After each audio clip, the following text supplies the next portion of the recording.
पूर्वी लद्दाख से जुड़ी बड़ी खबर।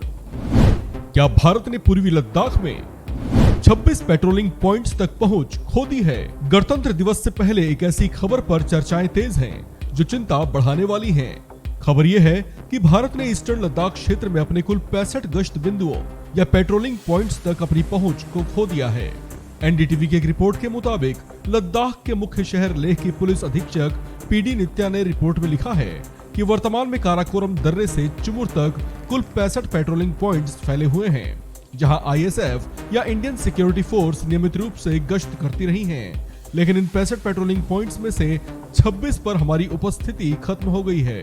एनडीटीवी की एक रिपोर्ट में बताया गया है कि पेट्रोलिंग पॉइंट्स नंबर 5 से 17, 24 से 32 और 37 पर इंडियन सिक्योरिटी फोर्स की ओर से कोई गश्त न होने की वजह से ये हालात पैदा हुए हैं।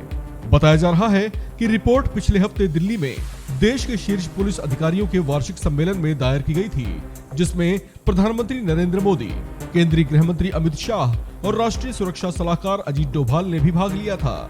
इसमें कहा गया है कि बाद में चीन हमें इस तथ्य को स्वीकार करने के लिए मजबूर करेगा कि इन क्षेत्रों में लंबे समय से इंडियन सिक्योरिटी फोर्स या भारतीय नागरिकों की उपस्थिति नहीं देखी गई है, जबकि चीनी इन क्षेत्रों में मौजूद थे। इससे आईएसएफ के नियंत्रण वाले सीमा में बदलाव हो जाएगा।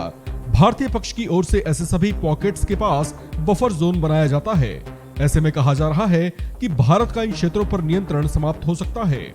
चीन की पीपल्स लिबरेशन आर्मी जमीन को इंच दर इंच हड़पने की इस रणनीति को सलामी स्लाइसिंग के रूप में जाना जाता है। एनडीटीवी की रिपोर्ट में बताया गया है कि अधिकारी ने लिखा है कि पीएलए ने डी एस्केलेशन वार्ता में अपने सर्वश्रेष्ठ कैमरों को उच्चतम चोटियों पर रखकर हमारे सुरक्षा बलों के मूवमेंट की निगरानी करके बफर क्षेत्रों का लाभ उठाया है। वे बफर जोन में भी हमारी मूवमेंट पर आपत्ति जताते हैं। चीन दावा करता है कि ये क्षेत्र उनके हैं और फिर हमें और ज्यादा बफर क्षेत्र बनाने के लिए वापस जाने के लिए कहते हैं।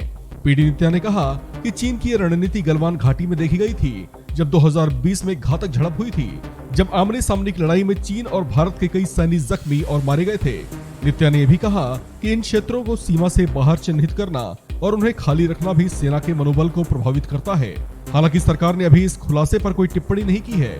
द हिंदू अखबार से बात करते हुए, जिसने सबसे पहले पुलिस अधिकारी के रिपोर्ट की सूचना दी, एक रक्षा सूत्र ने दावों का विरोध करते हुए कहा कि विवादित क्षेत्रों में डिसएंगेजमेंट के कारण कोई नुकसान नहीं हुआ है। इसमें सूत्रों के हवाले से बताया गया है कि कुछ क्षेत्रों को दोनों पक्षों के लिए गश्त के लिए प्रतिबंधित कर दिया है। इस दिशा में उपजे विवादों का राजनयिक स्तर पर समाधान होना है। कोई भूमि नहीं खोई गई है। डिसएंगेजमेंट क्षेत्र में हमारे पास पीएलए के जितने कैमरे और तकनीकी साधन हैं और इसीलिए हम उन क्षेत्रों में पहले जितना ही हावी हैं। इस खबर में फिलहाल इतना ही। बाकी अपडेट्स के लिए बने रहिए वन इंडिया हिंदी के साथ।